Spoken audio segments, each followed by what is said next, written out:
one that I wanted to focus on, particularly, and one that I know that you are very interested in, and we're going to talk about the cash today. You all know that people in the US need to pay for their education, but there are ways to fund the education. And I am here to talk to you not only about the funding available, but also how to fill out the application forms the right way, and how you should organize yourself for a 4-year financial plan in order to finance your applications and your education. Okay? So this is what we're going to talk about today. Great. So, as an international student, what are the costs that you can consider? So, I sort of wrap this up in the following things. So you have, of course, tuition and fees. So these are the costs for your classes. You have the personal expenses, of course. You'll have some, expensive, like personal expenses. Transportation, of course, either ground transportation or airfare, because you are flying to the US.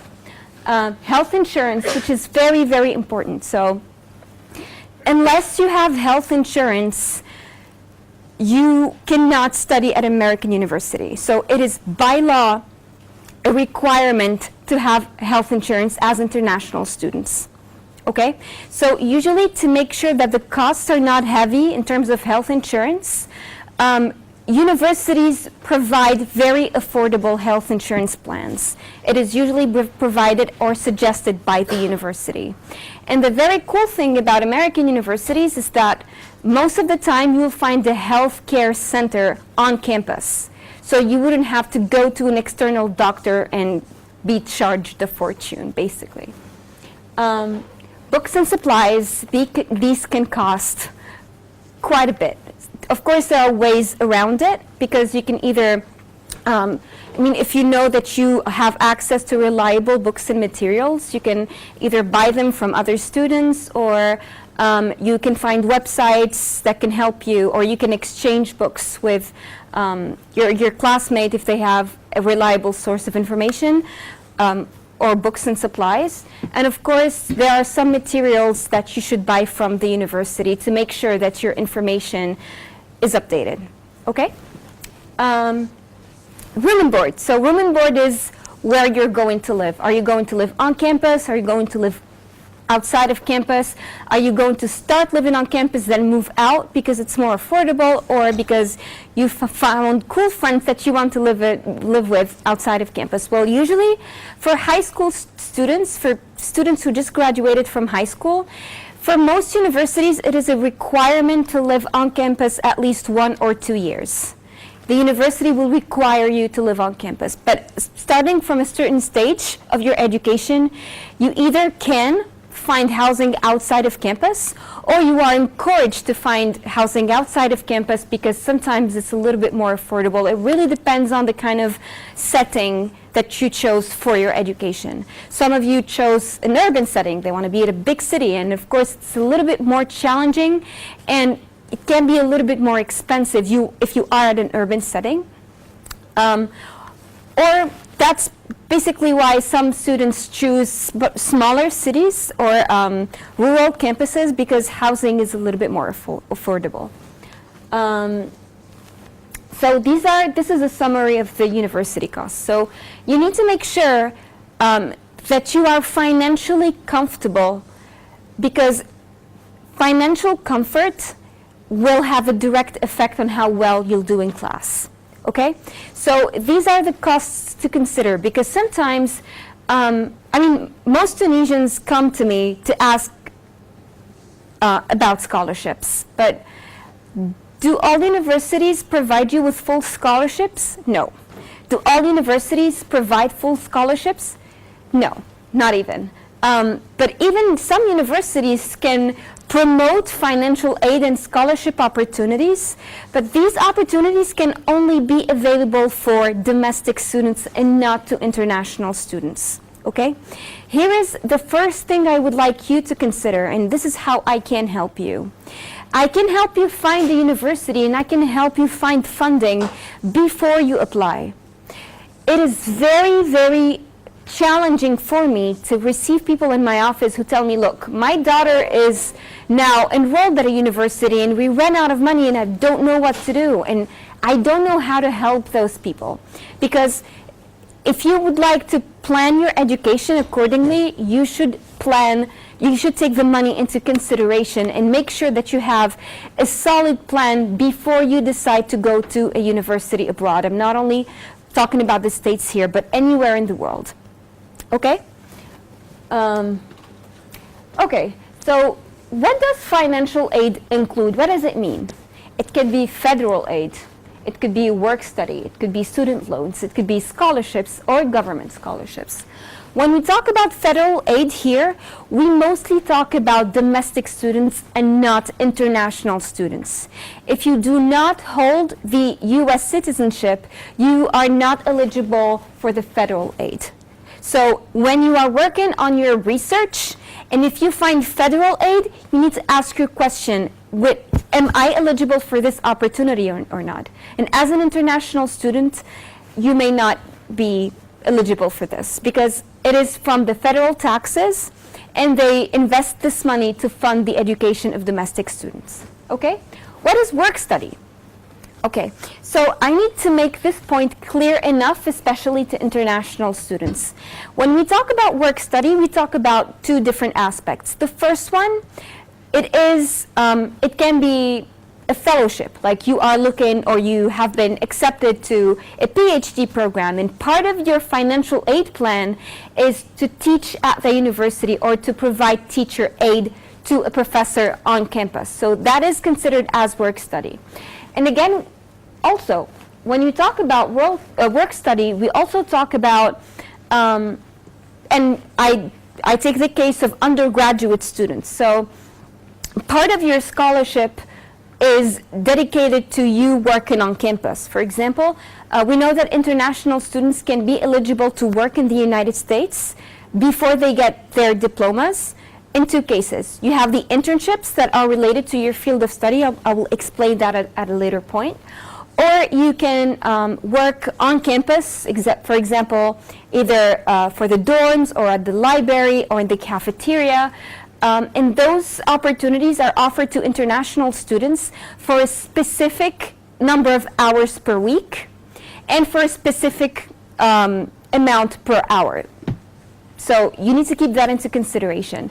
But once you receive acceptance from the university, you will also receive the financial aid decision of the university if you have applied to financial aid. And what they will do, they will give you a detail. If you have received any funding from the university, you will have different categories of the funding. Let's say a university costs $60,000, okay? They will say it's let's say $45,000 of scholarship that goes to your tuition. It is non-refundable. The remaining 20 would be $10,000 as work on campus work study. And the remaining $10,000 will be provided to you as student loans. This is what it means. It means that the $40,000 would go directly to your student account. You will not see the money. You will not interact with the money.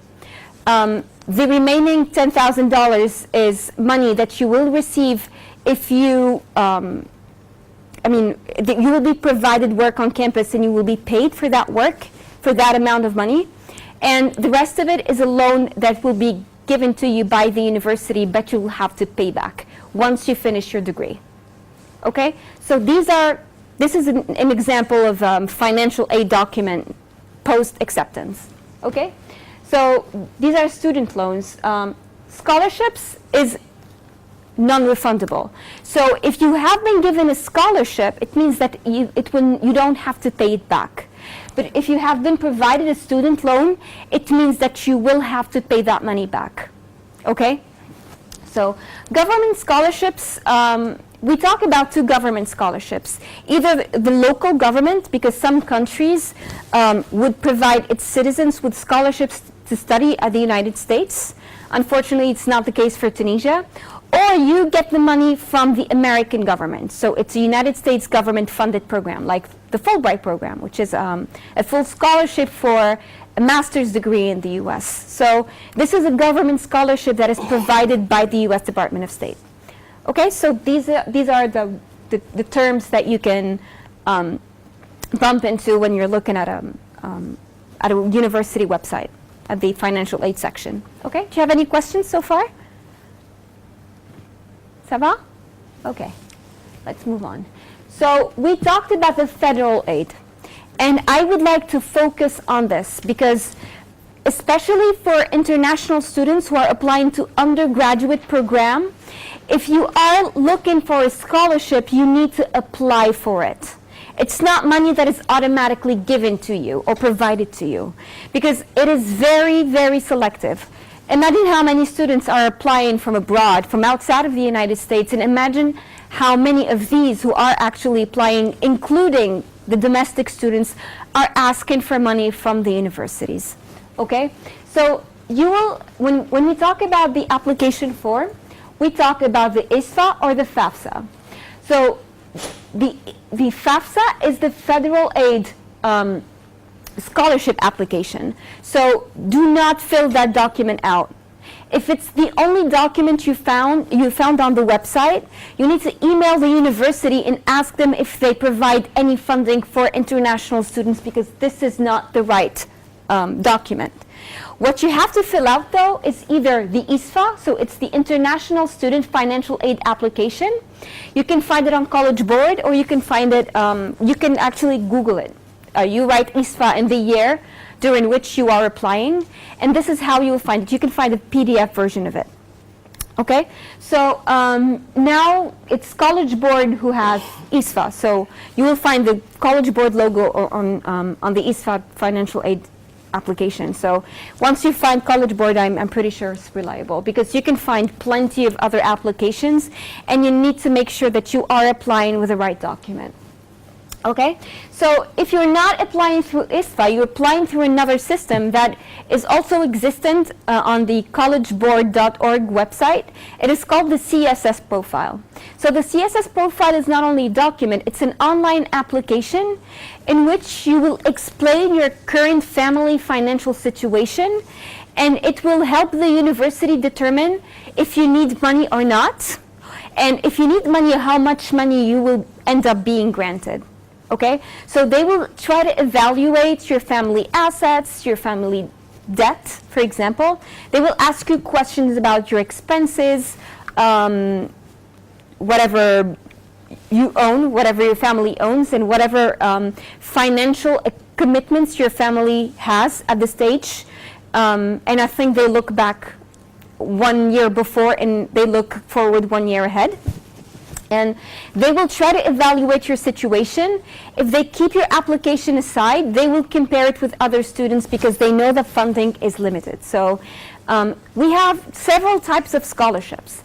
We have the merit-based scholarships, we have the need-based scholarships, and we have the athletic scholarships, and some other types of scholarships, but these are the main terms that you will find online. Okay?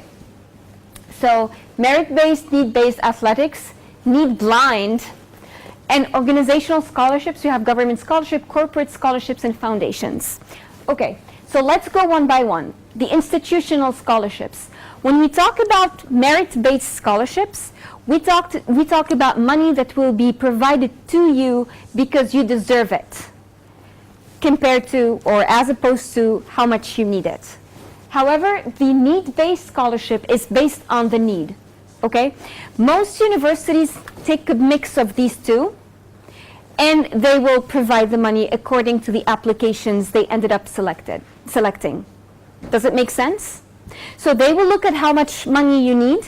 They will also how much money you deserve to have compared to the other applicants, and of course, according to how solid your application is and how much of a fit you are to this university.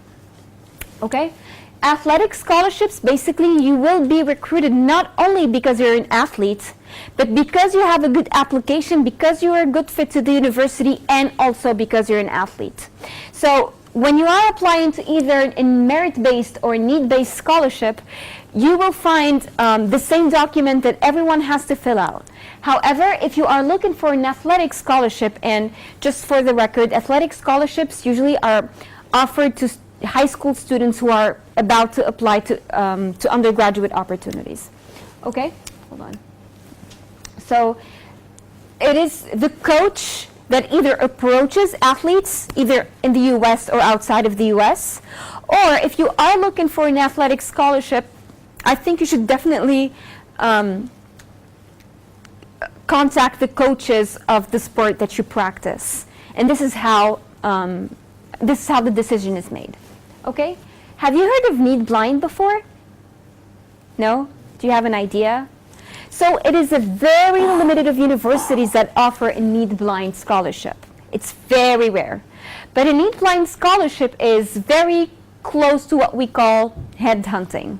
So if a university that provides Need Blind scholarships wants a specific candidate, they will get that candidate. They won't even look at your financial aid application. They don't care about the application. It is very close to merit-based, but if they want you, they will just provide you with everything you need, okay? Basically, it's the very competitive universities with a huge budget that offer Need Blind, okay?